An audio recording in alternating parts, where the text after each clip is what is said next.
Welcome back viewers, आप देख रहे हैं सीएनबीसी आवाज पे टक्कर।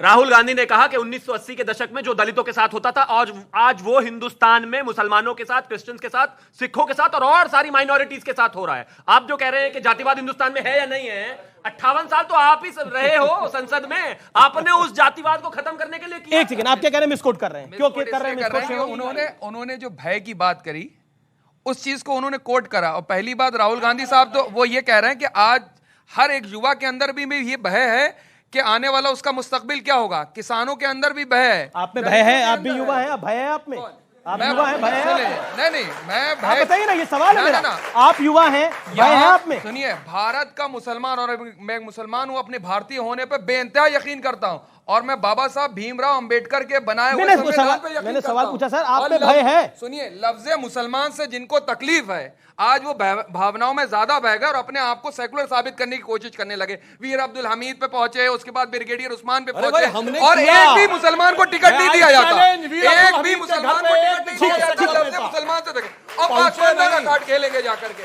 पासवंदा का कार्ड खेलेंगे। पब्लिक ताली बजा रही है, पब्लिक ताली बजा रही है। जी, इनके सवाल पे ताली है पब्लिक की। भैया जवाब देना पड़ेगा। बोला वो पूरा फैक्ट के साथ बोला। 2001 में ही क्यों मिला उस्ताद बिस्मिल्लाह खां को? वीर अब्दुल हमीद के घर में टिकट दिया अभी तक आपने? एक दिखाओ। आप बताइए कितने मुसलमानों को टिकट दिया अभी तक? आप मुसलमानों मुसलमानों की हितैषी होने की बात करते हैं, एक हाथ में जो है कुरान होना चाहिए, एक हाथ में कंप्यूटर होना चाहिए। बताइए, मुस्लिम रिप्रेजेंटेशन जब सदन के अंदर नहीं पहुंचेगा तो उनका कैसे दायित्व आगे बढ़ेगा? ये सवाल वाजिब है। देखिए अच्छा सुनिए अच्छा ठीक है, ये आप कहते हैं कि ये देश सेकुलर है, ये कहते हैं ना बात आप। अगर ये देश सेकुलर है, ये सवाल है और इस सवाल में पब्लिक ने ताली भी बजाई है। क्या आपको लगता है, मैं कोई ताली को एंडोर्समेंट नहीं मानता, but it is a question Sudhanshu Trivedi, ये सवाल अकलियतें पूछेंगी कि उनका रिप्रेजेंटेशन क्यों नहीं। अगर राहुल गांधी ये विदेश में बात कहते हैं, उस पर डिसएग्रीमेंट हो सकता है, लेकिन इस बात पर आपका जवाब क्या है? देश आपको सुन रहा है। इनको क्लियर कर दूं जी, बाबा साहब अंबेडकर का नाम बहुत लेने लगे हैं आजकल ये लोग। बता रहा हूं, उनकी किताब है पाकिस्तान अथवा भारत का विभाजन, पेज नंबर 104 105 पे जाके पढ़िए। नोट कर लिखा है कि इस्लाम के लिए भाईचारा एक बंद कंपार्टमेंट है, जहां सिर्फ इस्लाम के अंदर वालों के लिए भाईचारा है, बाहर वालों के लिए नफरत और हिकारत है। सुनिए, अब आरएसएस, अरे भाई इस्लाम के बारे में आरएसएस के बारे में कोट करिए, अब इत्मीनान से जवाब सुनिए। कहां लिखा है? मैंने किताब कोट करके बोली, हवा मत बोलिए। क्या किताब बताइए कौन सी है? कोट करिए। मैं आपको बता दूं, बाबा साहब भीमराव अम्बेडकर, मैं बाबा साहब भीमराव अम्बेडकर को बता दूंगा। इसके बाद आपको जो है सरदार पटेल जी का कोट करिए, किताब कोट करिए। चलिए सरदार पटेल को ही कोट कर दूं। 1948 के अंदर फरवरी 1949 आजादी के बाद का भारत, रिटन बाय बिपिन चंद्रा के अंदर आरएसएस को, अरे भाई बिपिन चंद्रा तो लेफ्टिस्ट थे भाई, बाबा साहब को कोट आप इतिहास में लेके जा रहे हैं। सुन लीजिए, इतिहास में तो ये पहुंचे। पब्लिक प्रेजेंट में आना चाहती है, क्यों भाई? प्रेजेंट में आना चाहिए ना। आप लोग इतिहास में लेके जा रहे हैं। सन की विचारधारा कहा है सरदार पटेल ने आरएसएस को? पूछिए जाकर, कहा है या नहीं? सुनिए, आप सुनिए। अच्छा ठीक है, अरे सुनिए, इन्होंने जिस बिपिन चंद्रा को कोट किया, उसने भगत सिंह चंद्रशेखर आजाद को टेररिस्ट लिखा है। क्या कोट करने लगते हैं मेरे भाई?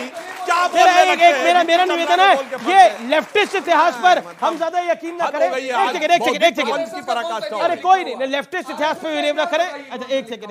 अच्छा, इस पे आपने बोला देश किस ओर जा रहा है, तो जीडीपी रेट भारत का 7.2% हो गया है और चाइना का 4.4% है। तो इसकी खुशी है आपको? 35 रुपए में पेट्रोल भी मिल रहा है और डॉलर तो बहुत सस्ता हो गया। अच्छा, और बेरोजगारी है ही जीडीपी नहीं, ग्रोथ रेट की कोई खुशी नहीं है? अजब है भाई। नहीं, सवाल है, जीडीपी ग्रोथ रेट है, जीडीपी ग्रोथ रेट 7.2% है, चाइना से काफी ऊपर है। सुनिए भाई जी, चाइना का बेस कितना और हमारा बेस कितना, उसका भी जरा अंतर बता दीजिए। अमेरिका का बेस इकोनॉमी का कितना और हमारा कितना, वो भी बता दीजिए। बेस पे तो थोड़ा अंतर बहुत, मुझे वही लगता है ना, गुमराह करने वाले आंकड़ों को सामने रख दीजिए। अच्छा एक बात बताइए, अच्छा ब्रिटेन से तो बड़ी हमारी इकोनॉमी है ना, जिन्होंने हम पे 200 साल राज किया, उनसे बड़ी अर्थव्यवस्था हमारी है। मुझे और पूरे देश को तो उस पर बहुत गर्व है। और उसका जो जीडीपी ग्रोथ रेट है वो 0.3% है, हमारा 7.2% है, अमेरिका का 1% है। तब आप बताइए, पूरे विश्व में अगर मैं सिर्फ पाकिस्तान और श्रीलंका का नाम ले लूं, बोलेंगे हमारा कंपैरिजन पाकिस्तान और श्रीलंका से नहीं हो सकता। मैं चाइना का और अमेरिका का नाम ले रहा हूं, तब आप कहते हैं उससे भी नहीं मुकाबला हो सकता। तो करें किससे दुनिया में? आप मान रहे हैं कि हम ही हैं सबसे बड़े, हिंदुस्तान ही सबसे बड़ा है, उसका मुकाबला किसी के साथ नहीं। अंग्रेजों के देश की कितनी आबादी? अच्छा, कितने करोड़ है? अरे कितने करोड़? हमसे तो कम ही है, बहुत कम नहीं, कितने करोड़ है? यूपी से लगभग 1/4 है। अच्छा, तो पहले भी तो थी ये। मैं वापस बताता हूं, जी। यूपी से लगभग 1/4 है। हम विश्व के सबसे ज्यादा पॉपुलेशन वाले देश भी बन गए। जी, ठीक है, और आज भी दोनों के पर कैपिटा इनकम को कंपेयर कर लीजिए, 9 गुना ज्यादा है यूके की हमसे। मतलब कंपैरिजन कर रहे हैं आप, मतलब गधे को घोड़े से, घोड़े को गधे से, गाय को भैंस से, ऐसा मत कीजिए। अब मैं अच्छी बात रखी है इन्होंने। मैं फिर कहूंगा, आपने बहुत अच्छी बात रखी है। अच्छा, सबसे ज्यादा पर कैपिटा इनकम वाला देश कौन है?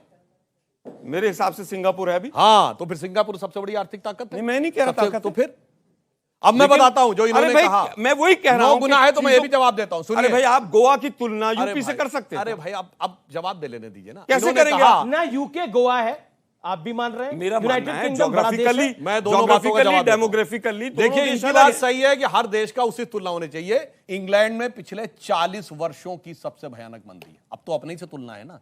अमेरिका में रेट ऑफ इन्फ्लेशन 4.95% है, जो 40 सालों में सबसे ज्यादा है।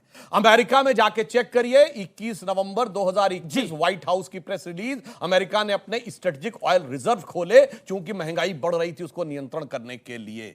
एक बार रेपो रेट गिराया, फिर 2022 जुलाई में फिर गिराया। इसमें तो कंपैरिजन सेम मैं है ना? उत्तर देता हूं। हम तो नहीं है 40 साल के sentence नीचे वाली में। और दूसरा, जब ये लोग कहते हैं ना, तो मैं बता दूं, ये पानी की एक बोतल है, ये 10 रुपए की यहां मिलती है। पता है कितने की मिलती है अमेरिका में? $1.5 की। तो 120 रुपए की तो नहीं मिलती। तो बराबरी करो, तो पूरी बराबरी की बात करो। अब मैं कहना चाहता हूं, यहां आदमी चाहे तो 50-60 रुपए में भी एक नाश्ता 60-70 रुपए में करके आ सकता है। अमेरिका में 50 सेंट में कोई नाश्ता नहीं कर सकता। तो वो होता paying power parity, purchasing power parity. उसमें हम दुनिया के तीसरे नंबर की अर्थव्यवस्था है। अब आप मुझे बताइए, मुस्लिम लीग के 3 ऐसे कारनामे जिसमें वो आपको सेकुलर नजर आ रही है, बताइए। बताइए। एक शेर और करूंगा ना, शेरों से थोड़ी बताइएगा लगेगा।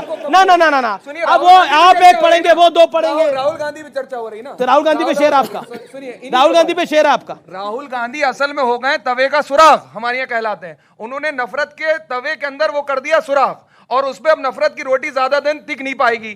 कर्नाटक चुनाव हारे हैं, मध्य प्रदेश के अंदर क्या हाल है, छत्तीसगढ़ के अंदर क्या हालात है, वो उसको लेकर के जवाब देते थे। वो ये कह रहे हैं कि वो रोज बुलाते थे मुझको अपने घर, आज मैंने कुछ कह दिया तो बुरा मान गए। राहुल गांधी ने ये बोल दिया विदेश। अरे सच और हक की बात अगर ब्रह्मांड में भी कही जाएगी तो वो सच ही होगी, वो झूठ नहीं हो सकती। मतलब आपको लगे के लिए मतलब आप कह रहे हैं कि यूनियन मुस्लिम लीग वो अलग और बंटवारे वाली अलग। कैसे अलग? कैसे अलग हो गई? जैसे शिवसेना अलग हो गई और इनके साथ शिवसेना चली गई, वो शिंदे उद्धव को पर मदर ऑर्गेनाइजेशन तो एक ही है ना। ओके ओके, सुनिए, देखिए, अरे भाई, ये शेर सुना है, मैं भी एक राहुल गांधी का शेर सुना था। मैं विषयांतर नहीं करूंगा। कांग्रेस का काम है मुसलमानों को किसी भी तरीके से डराना। आलोक जी ने कहा कि इस देश में क्या कोई भी मुसलमान का बच्चा यहां पर आकर बड़े शहरों में पढ़ सकता है, किराए पे कमरा ले सकता है?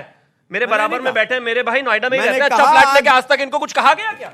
आप इस तरीके से जबरदस्ती लोगों को डराते क्यों रहते हैं? बेकार की बात है। उन्होंने कश्मीरी लड़के को लेकर के बोला आपने मुसलमान। अरे जितना मुसलमान करा लीजिए। सुनिए, कश्मीरियों के लिए ये बताएंगे हारेंगे। जितना मुसलमान करेंगे ना, मुसलमानों से नफरत, लव जिहाद और जाति जिहाद, उसके बाद तमाम जिहाद लेकर जितना होंगे टका के हारेंगे। तो फिर 2014 से तो आपके हिसाब से बीजेपी सिर्फ मुस्लिम ही मुस्लिम कर रही है, फिर जीतती क्यों जा रही है भाई?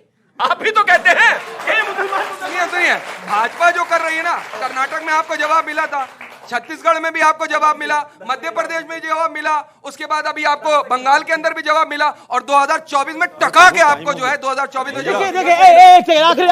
आखिरी 10 सेकंड। अच्छा ठीक है, आखिरी 10 सेकंड। मतलब 55 में से 45 चुनाव हार चुके हो। 2014 के बाद से कर्नाटक जीत के ऐसा लग रहा है जैसे यूनाइटेड स्टेट्स में सरकार बना रहे हैं। व्यूअर्स, जिस मुस्लिम लीग को राहुल गांधी ने देश की सबसे सेकुलर पार्टी करार दे दिया है, उसका सर्टिफिकेट दे दिया है, आज उस पार्टी के असल कैरेक्टर को समझना बेहद आवश्यक हो जाता है। आजादी से पहले मोहम्मद अली जिन्ना ने अपना एक दल बनाया जिसका नाम रखा गया ऑल इंडिया मुस्लिम लीग।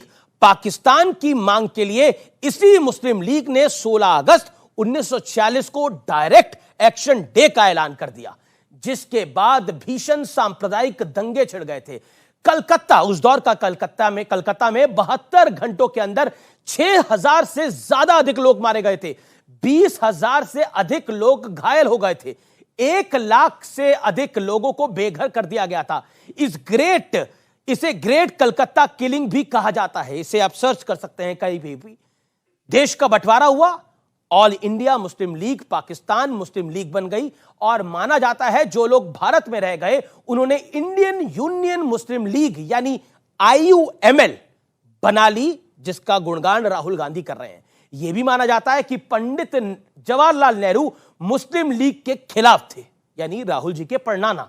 लेकिन 2019 आते आते राहुल गांधी की कांग्रेस ने उनसे गठबंधन कर लिया। लेकिन इंटरेस्टिंग बात यह है कि राहुल गांधी की रैलियों में मुस्लिम लीग के झंडे ना के बराबर होते थे। पॉलिटिकल पंडितों का मानना है कि कांग्रेस मुस्लिम लीग के फायदे और नुकसानों के बारे में अच्छे से जानती थी, इसलिए राहुल के अमेठी हारने की आशंका होते ही उन्हें मुस्लिम बहुल वायनाड से भी मैदान में उतार दिया गया। यह प्रमाण है। मुस्लिम लीग से गठबंधन कर लिया गया, लेकिन उनकी मीडिया में प्रेजेंस दबाए रखी ताकि उत्तर में जहां राहुल को जनेऊधारी शिव भक्त बताया गया था वहां उसका इंपैक्ट ना हो, यानी उसका नुकसान ना उठाना पड़े। कांग्रेस उपाध्यक्ष श्री राहुल गांधी हिंदू धर्म से हैं, परंतु वो जनेऊ धारी हिंदू हैं। अब आप कहेंगे कि मुस्लिम लीग से परेशानी क्यों है, क्योंकि वो तो चुनाव आयोग में रजिस्टर्ड पार्टी है। तो मैं आपको बता दूं कि मुस्लिम लीग के नाम से नहीं, काम काफी चिंताजनक है। इसलिए अब कारनामे क्या हैं वो भी देख लीजिए और समझ लीजिए। शाहबानो केस आपको याद होगा, शाहबानो केस में मुस्लिम लीग ने ही सबसे पहले सुप्रीम कोर्ट के फैसले का विरोध किया था। मुस्लिम लीग के अध्यक्ष रहे गुलाम महमूद बनतवाला ने संसद में प्राइवेट मेंबर बिल लाए, इसी बिल को आधार बनाया गया। राजीव गांधी ने सुप्रीम कोर्ट का फैसला पलट दिया था। इसके अलावा 2003 में हुए मराड़ नरसंहार में मुस्लिम लीग का क्लियर कट नाम आया। लड़कियों की शादी की उम्र 21 करने का भी मुस्लिम लीग ने बड़ा विरोध किया। मुस्लिम लीग संसद में सरकार के फैसले के खिलाफ प्रस्ताव भी लाई थी। मुस्लिम लीग 3 तलाक बिल और स्कूलों में लड़के लड़कियों के साथ बैठने के भी खिलाफ रही है। लक्षद्वीप में शुक्रवार यानी जुम्मे की छुट्टी को जब रविवार में तब्दील किया गया, तब मुस्लिम लीग ने इस पर कड़ी और घोर आपत्ति भी जताई थी। इतना ही नहीं, इस साल मल्लापुरम और भद्रकाली मंदिर को जब हरे रंग में रंग दिया गया था, क्योंकि मंदिर कमेटी के अध्यक्ष मुस्लिम लीग के सांसद अब्दुल समद है। दिसंबर 2021 में केरल के सीएम पिनरई विजयन ने कहा था कि मुस्लिम लीग के एक्शन बहुत खतरनाक और कट्टर सांप्रदायिक होते जा रहे हैं। मुस्लिम लीग कट्टरपंथियों के भाषणों और नारों को अपनाने लगी है। मुस्लिम लीग के कारनामों की कुंडली अभी और लंबी है, लेकिन इतने में आप यह जरूर समझ गए होंगे कि जिस मुस्लिम लीग के लिए राहुल गांधी आज बैटिंग कर रहे हैं विदेश में बैठकर, वो शुद्ध रूप से सियासी नफा और नुकसान का खेल है, क्योंकि सेकुलरिज्म और मुस्लिम लीग का दूर दूर तक कोई नाता नहीं है। लेकिन कांग्रेस को शायद अब यह लगता है कि अगर समूचे देश में मुसलमानों का वोट उसे मिलेगा तो शायद फायदा होगा, लेकिन मुसलमान कितने मुस्लिम लीग के साथ हैं इसका भी कोई प्रमाण नहीं है। शायद मेरी बात आप समझ गए होंगे। आपने इस कार्यक्रम को देखा। फिलहाल इसमें इतना ही।